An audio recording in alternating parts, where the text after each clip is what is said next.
Hello guys, welcome back to my channel. आज की video में हम देखेंगे एफसीआई एजी 3 में 1 जनवरी 2022 में सेकंड शिफ्ट में कौन कौन से सवाल पूछे गए थे और वो सवाल होंगे मेमोरी बेस्ड और किस पैटर्न पे आ रहा है आपका एग्जाम और लेवल ऑफ एग्जाम अभी तक क्या रह चुका है। तो चलिए शुरू करते हैं वीडियो को और जानते हैं एफसीआई एजी 3 ग्रेड 3 के सेकंड शिफ्ट 1 जनवरी के क्वेश्चंस को।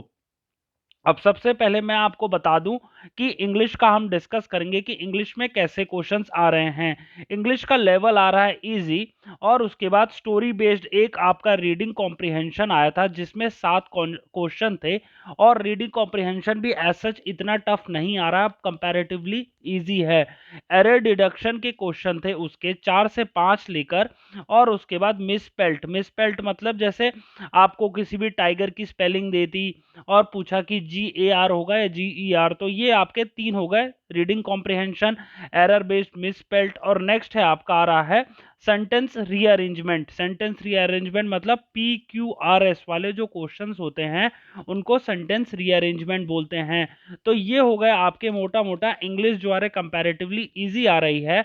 और अगर हम आगे बढ़े और मैथ्स को डिस्कस करें तो मैथ्स का आपका DI आया है टेबल या फिर ग्राफ फॉर्म में और वो था इजी। और उसके बाद रॉन्ग सीरीज भी आई है और ये जो मैथ्स है आपकी बैंकिंग पैटर्न पे, जी हाँ बैंकिंग पैटर्न पे आई है मैथ्स। और उसके बाद आपका अप्रोक्सीमेशन भी आया है और मिक्सचर और एलिगेशन आया है। और ज़्यादातर मैथ्स के क्वेश्चन जो थे आपके बैंकिंग पैटर्न पे आए हैं और उसके बाद एरिथमेटिक भी आपकी बैंकिंग पैटर्न पे आई है। अब आगे बढ़ते हैं और समझते हैं रीजनिंग कैसी आई है। रीजनिंग आई है आपकी जिसमें आपका इजी क्वेश्चन ज्यादा थे और वर्ड पेयर फॉर्मेशन था आपका एक क्वेश्चन, कोडिंग डिकोडिंग का आपका एक क्वेश्चन था, अल्फा न्यूमेरिक या फिर डिजिट का एक क्वेश्चन था आपका, और सिलॉग का भी एक, सिलॉग के आपके 3 क्वेश्चन थे। और पजल क्लासिफिकेशन की अगर मैं बात करूं तो आपके 3 से लेके 4 क्वेश्चन थे।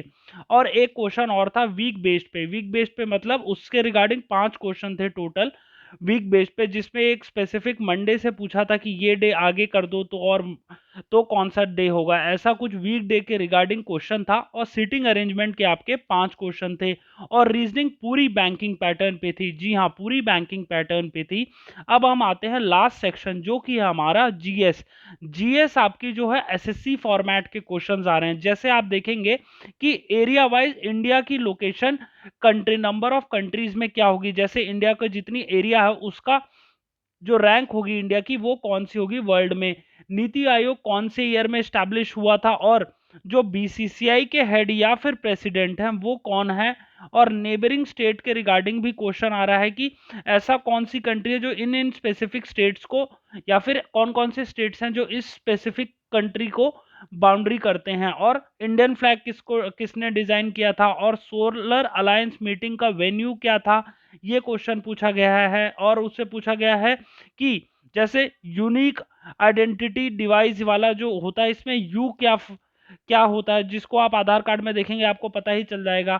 और पूछा है कि फ्रंटियर गांधी किसे कहते थे, और सेबी किसका रेगुलेटर है, शिमला एग्रीमेंट किसके बीच में था, वो दो कौन सी कंट्रीज थी जिनके बीच में शिमला एग्रीमेंट हुआ था। तो ये सब क्वेश्चन जो कि एसएससी के लेवल के थे, आपका जीएस एसएससी के लेवल के आ रही है। तो अगर हम रिवाइज करें, आपकी जो मैथ्स है वो आ रही है बैंकिंग पैटर्न पे, रीजनिंग आ रही है आपकी बैंकिंग पैटर्न पे, और इंग्लिश जो है आ रही है वो आ रही है बैंकिंग पैटर्न पे। जीएस बस खाली आपकी आपकी आ रही है एसएससी पैटर्न पे, मतलब एसएससी टाइप में जैसे क्वेश्चंस पूछे जाते हैं वैसे आपके जीएस में पूछे जा रहे हैं।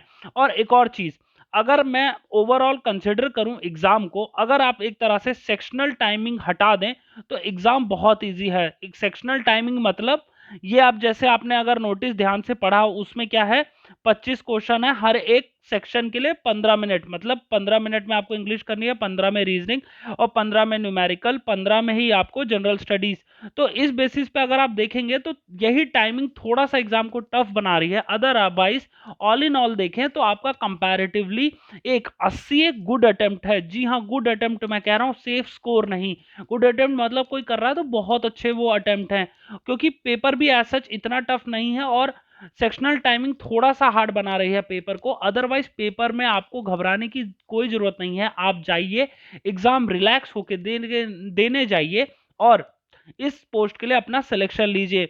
अगर आपको मेरी वीडियो इंफॉर्मेटिव लगी हो तो वीडियो को प्लीज लाइक कीजिएगा और चैनल को सब्सक्राइब कीजिएगा। ऐसे ही एफसीआई के रिगार्डिंग, AG3 में एनालिसिस के रिगार्डिंग। ये था आज का video. Thank you for watching.